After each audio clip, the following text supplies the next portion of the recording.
ஆயுர்வேதம் ஒரு பொக்கிஷம் நம் ஆயுள் நீட்டக்கும் அற்புதம். Doctor Srivarma's city union bank all in one ஆப்ல இருந்து வீடியோ கேவைசி மூலமா வீட்ல இருந்தே பேங்க் அக்கவுண்ட் ஓபன் பண்ணலாம். வீடியோ கால்லயே வெரிஃபிகேஷன் முடிஞ்சிரும். City union bank. Experience senior living inside Chennai from Elements starting at rupees 85 lakhs. Call 9790399039. Chanakya நேயர்களுக்கு வணக்கம். இன்றைக்கி சுற்றுச்சூழலுக்கும் நீர்நிலைக்கும் பாதகம் விளைவிக்கக்கூடிய ஒரு முக்கியமான தாவரமான ஆகாய தாமரை அப்படிங்கிற தாவரத்தை பற்றி பேச போகிறோம். இது எப்படி நம்ம நீர்நிலையை ஆக்கிரமித்து பாதிக்குது அப்படிங்கிறத பற்றி தெரிஞ்சுக்கிறதுக்காக நம்மளோட பூ உலகின் நண்பர்கள் அப்படிங்கிற இயக்கத்திலேருந்து திரு லோகேஷ் பார்த்திபன் இணைஞ்சிருக்காரு. வணக்கம் சார். வணக்கம் சார். நான் இந்த ஐஏஎஸ் ஐபிஎஸ் காலனிக்கிட்ட இருக்கிற அடையார் ரிவரை அதிகமாக கிராஸ் பண்ணுவேன் சார். ஒரு மாதத்துக்கு முன்னாடி பார்த்தோம்னா அதில் ஃபுல்லாக தண்ணி தெரிஞ்சிக்கிட்டு இருந்தது சார். நல்லா தண்ணி ஃபுல்லாக இருந்தது. இப்போ பார்த்தோன்னா ஃபுல்லாக இந்த பிளான்ட் கவராக இருக்குது சார். ஒரு சொட்டு தண்ணி கூட வெளியில் தெரியல.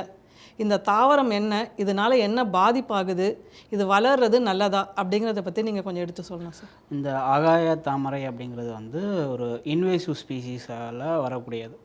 இன்வேசிவ் ஸ்பீசிஸ் அப்படிங்கிறது இந்த மண்ணுக்கு இல்லை இந்த ஈகோசிஸ்டம்க்கு தொடர்பில்லாத ஒரு வகையான தாவரம் அது உயிரினம் சில உயிரினங்கள் கூட இருக்குது. இது பிரிட்டிஷ் பீரியடில் இங்கே கொண்டு வரப்படுறது. ஸோ நிறைய நிறைய இன்வேசிவ் ஸ்பீசிஸ் இருக்குது. ஸோ அதில் ஒரு வகையான இன்வேசிவ் ஸ்பீசிஸ் அழகுக்காக இங்கே இந்தியாவுக்கு இல்லை ஆசியாவுக்கு கொண்டு வரப்பட்டது தான் இந்த ஆகாய தாமரை. ஸோ அது பார்க்கலாம், அதோட பூக்கள்லாம் ரொம்ப அழகாக இருக்கும், பர்பிள் கலரில். ஆமாம். ஸோ இதோட நேட்டிவ் எது பார்த்தோன்னா சவுத் அமெரிக்கா, பிரேசில் அந்த ரீஜனில் இருக்கக்கூடிய அதுதான் அந்த கண்ட்ரி தான் இதோட நேட்டிவ். ஸோ இது அழகுக்காக ஏஷியா, ஆஃப்ரிக்கா, ஆஸ்திரேலியா போன்ற பல்வேறு கண்டங்களுக்கு இது கொண்டு வராங்க. இந்தியாவுக்கு விக்டோரியா ராணி இங்கே இந்தியாவுக்கு வரும்போது ஃபஸ்ட்டு வெஸ்ட் பெங்காலுக்கு கொண்டு வராங்க. அந்த வெஸ்ட் பெங்காலில் இருக்கக்கூடிய ஹூக்ளி ரிவரில் இது பறவை விடுறாங்க, வளர்க்க வைக்கிறாங்க. ஸோ இதோடைய நேச்சர் எப்படி அப்படின்னா, இப்போ நீங்கள் ஒரு இடத்துல இப்போ நீங்களே சொன்னீங்க இல்லையா, நான் கொஞ்ச நாள் பார்த்தேன், கொஞ்சம் கம்மியாக இருந்தது. அப்புறம் ஒரு சின்ன நாட்கள்லேயே ரொம்ப அதிகமாக வாட்டர் பாடி ஃபுல்லாக கவர் ஆகிடுச்சு அப்படின்னு சொல்லிட்டு. ஸோ இது அப்படி தான் ஒரு 15 to 20 நாளில் ஒரு 2 மடங்கு அளவுக்கு சீக்கிரமாக இது வளர்ந்துடும். ஸோ அதுதான் இன்வேசிவ் ஸ்பீசிஸ்னு ஏன் சொல்கிறோன்னா, இது அங்கே இருக்கக்கூடிய அந்த நேட்டிவ் ஆர்கானிசம்ஸை, நேட்டிவ் ஸ்பீசிஸை முழுக்க அழிச்சிட்டு இது அதோடைய ஆதிக்கத்தை செலுத்த ஆரம்பிச்சிடும். ஸோ இது குறிப்பாக இந்த ஆகாய தாமரை பார்த்தோம்னா வாட்டர் பாடியில் முழுக்கவே பரவிடும். அங்கே இருக்கக்கூடிய நேட்டிவ் ஸ்பீசிஸை வளர விடாமல் ஃபுல்லாக தடுத்து விட்டுரும். ஸோ அப்போ என்ன நடக்குது அப்படின்னா, சூரிய ஒளி வாட்டர்லேயும் அதை பெனிட்ரேட் ஆக விடாமல் தடுத்துடும், ஃபுல்லாக கவர் பண்ணிடும். ஸோ அப்படி இருக்கும்போது இங்கே வாட்டர் பாடியோட ஈகோசிஸ்டம் ஃபஸ்ட்டு பாதிப்படையும். அங்கே எந்த ஒரு ஆக்சிஜன் ஆக்டிவிட்டீஸும் நடக்காது. ஸோ அதனால் எல்லாமே டீகே ஆக ஆரம்பிக்கும். ஸோ ஒட்டுமொத்த வாட்டர் பாடிஸே ஃபுல்லாக கொலாப்ஸ் பண்ணிடும். அது இல்லாமல் இது சீக்கிரமாக வளரும். இது சீக்கிரமாக வளர்கிறதுக்கு இன்னொரு முக்கிய காரணமாக என்னன்னு பார்த்தோன்னா, இது ஒரு பொல்யூட்டடான வாட்டரில் வளரக்கூடியது. ஸோ இங்கே இருக்கக்கூடிய நீர்நிலைகள் ரொம்ப அதிகமாக பொல்யூட் ஆனதுனால இதோடைய அந்த க்ரோத் ரேஷியோவும் ரொம்ப அதிகமாக இருக்குது. இந்த நீர் உயிரினங்கள் கூட ஃபுல்லாக பாதிச்சிருமா சார்? ஃபிஷ்ஷஸ்லாமும் அதில் எதுவும் வராது? ஆமாம். ஸோ நமக்கு இந்த பூமியில் சூரிய ஒளி அப்படிங்கிறது ரொம்ப ரொம்ப ரொம்ப முக்கியம் பூமியில் இருக்கக்கூடிய எல்லா உயிர்களுக்கும். ஸோ சூரிய ஒளி சுத்தமாக இல்லை அப்படின்னா அங்கே உயிர்கள் இருக்காது. எதுக்கு நமக்கு ட்ராபிக்கல் ரீஜனில் ரொம்ப அதிகமான உயிர்கள் இருக்குது, போலார் ரீஜனில் உயிரினங்கள் இல்லை, பல வகையான உயிர்கள் அதிகமாக அங்கே இல்லை அப்படிங்கிறது ஏன் இதுதான் காரணம். வெப்பம் அப்படிங்கிறது நமக்கு ரொம்ப முக்கியம். இப்போ ஒரு வாட்டர் பாடியில் சுத்தமாக சன்லைட்டே போகல, ஹீட்டே இல்லை அப்படின்னா அங்கே எந்த ஒரு பயாலஜிக்கல் ஆக்டிவிட்டீஸும் தேவையான சத்துக்கள் போகாது. அதுதான் ரொம்ப ஒரு முக்கியமான ஒரு காம்பனண்ட் சன்ரைஸ்.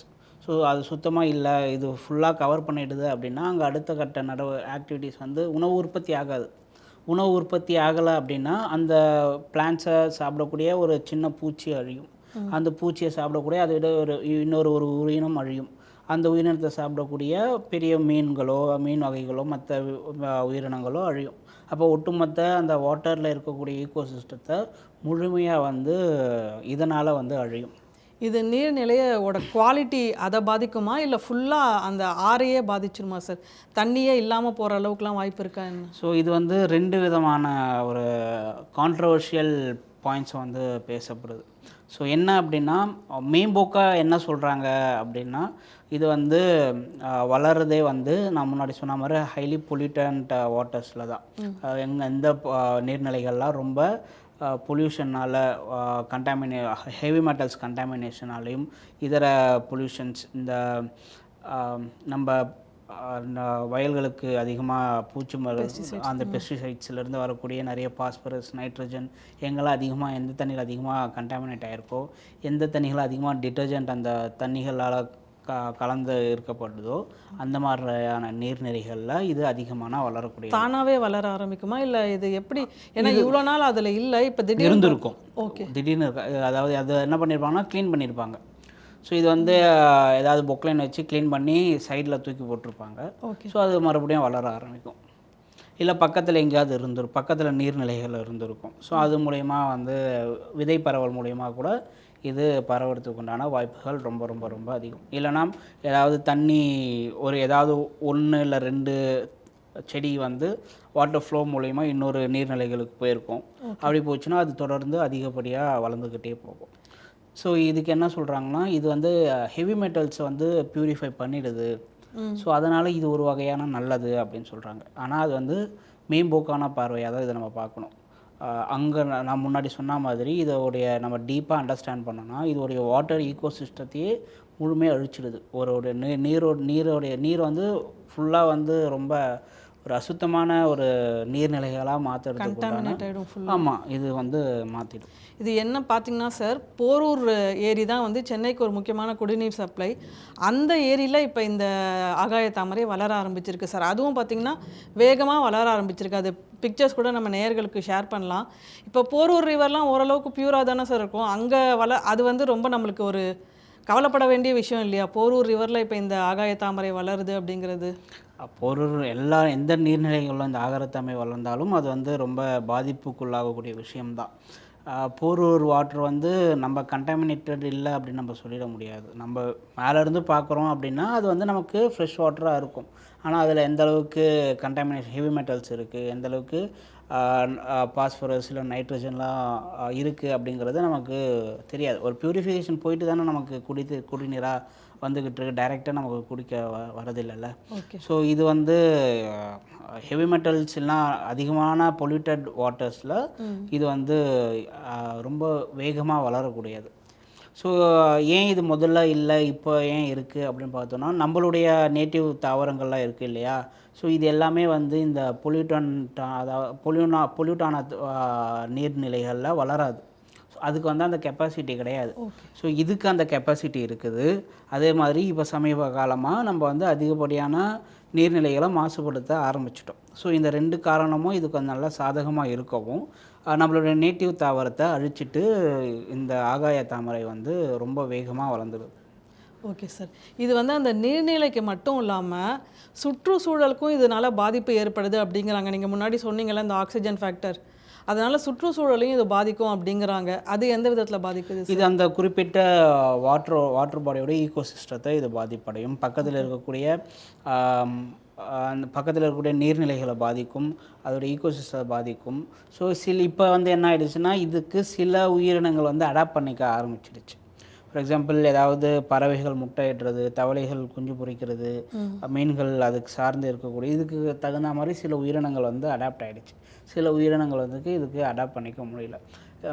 ஸோ இப்போ ஏதாவது முழுக்கவே இந்த ஆகாய தாமரையெல்லாம் முழுக்கவே அழிச்சிடணும் அப்படின்னா கூட உடனே அதுக்கு தகுந்த மாதிரியான ஒரு தாவர வகைகளை சீக்கிரமாக அங்கே வந்து பிளான்ட் பண்ணிடணும். ஏன்னா நம்மளோட நேட்டிவ் பிளான்ஸ். ஆமாம், நேட்டிவ் பிளான்ஸ் பிளான் பண்ணிடணும். ஏன்னா இத்தனை ஆண்டு காலமாக இந்த ஆகாய தாமரை நம்பி வேறொரு உயிரினங்கள் சார்ந்து இருந்திருக்கும், முட்டையிடுறதுக்கு மற்ற இதுக்காக சார்ந்து இருக்கும். ஸோ அதுக்கு உண்டான இமீடியட் எஃபெக்டாகவும் இதை வந்து நம்ம பண்ணி ஆகணும். கரையில் வர மரங்களையும் இது வந்து அஃபெக்ட் பண்ணுமா சார்? வளர விடாமல் நியூட்ரிஷன்ஸ் ஃபுல்லாக எடுத்து இது எடுத்துரும். Okay okay.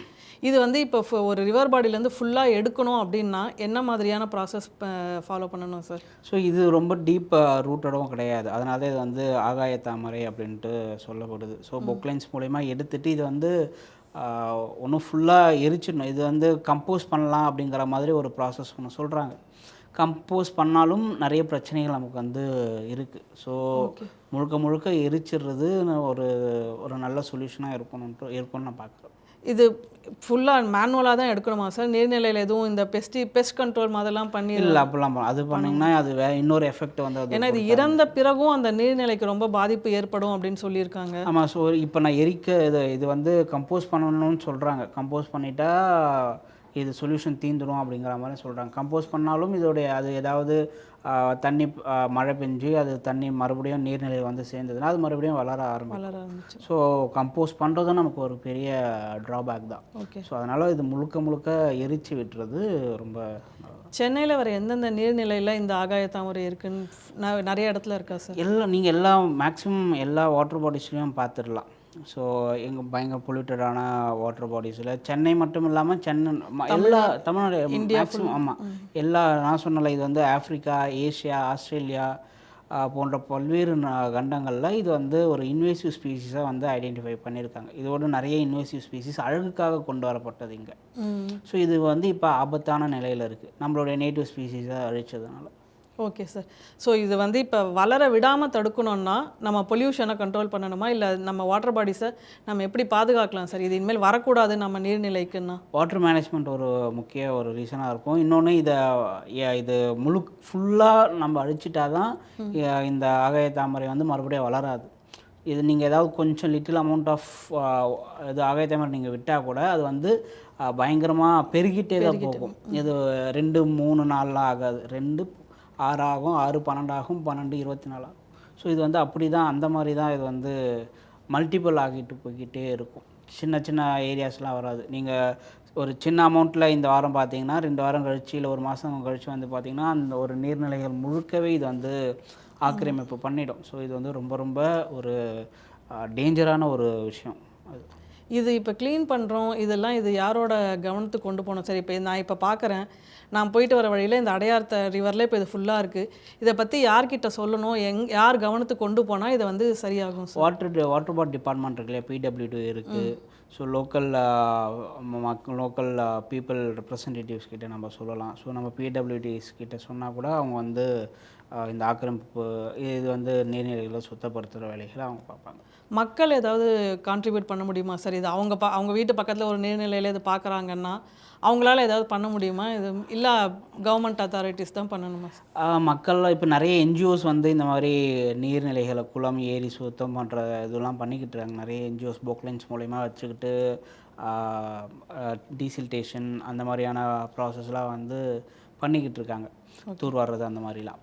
ஸோ அந்த மாதிரியும் பண்ணலாம். ஸோ இல்லை பெரிய அமௌண்ட் இப்போ நீங்கள் போரூர் ஏரியில் சொல்கிறீங்க, இல்லை அடையாறு ஆறு அவ்வளோ பெரிய ஏரியாஸ்லாம் வந்து கண்டிப்பாக கவர்மெண்ட் தான் பண்ணணும். ஓகே. ஸோ உங்களுக்கு தன்னார்வ நீங்கள் ஏதாவது பண்ணலாம். இல்லை ஏதாவது NGOs பண்ணுறதுக்கு உங்களால் முடிஞ்ச சப்போர்ட்ஸ் வேணால் நீங்கள் கொடுக்கலாம். மற்றபடி இது பெரிய அளவில் பண்ணணும். இப்போ நம்மளால் என்ன பண்ண முடியும், இப்போ இந்த சீசனில் அதிகமாக இருக்குது அப்படின்னா அது க்ளீன் தான் பண்ண முடியும். அது மறுபடியும் ஒரு 2-3 மாதத்துக்கு அதிகமாக வந்துடும் இல்லையா? ஸோ அது முழுக்கவே ஃபுல்லாக அது வந்து அதுக்கு காலி பண்ணணும். அதோடய சொல்யூஷன் என்ன அப்படின்னா கவர்மெண்ட் தான் அதுக்கு உண்டான சொல்யூஷன்ஸ் வந்து பார்க்கணும். இது இந்த சீசனில் வளரும் அப்படின்னு ஏதாவது பர்டிகுலர்? கண்டிப்பாக கிடையாது. பொல்யூஷன் அதிகமாக இருந்ததுன்னா, வாட்டரில் அதிகப்படியான பொல்யூஷன் இருந்ததுன்னா கண்டிப்பாக அது வளர்ந்துடும். எந்த சீசனாக இருந்தாலும் வளர்ந்துடும். ஓகே சார், ரொம்ப நன்றி சார். இந்த ஆகாய தாமரை பற்றி சொல்லி ஒரு விழிப்புணர்வு கொடுத்ததுக்காக ரொம்ப நன்றி. எங்களோட இணைஞ்சதுக்கு தேங்க்ஸ் சார். தேங்க்ஸ்.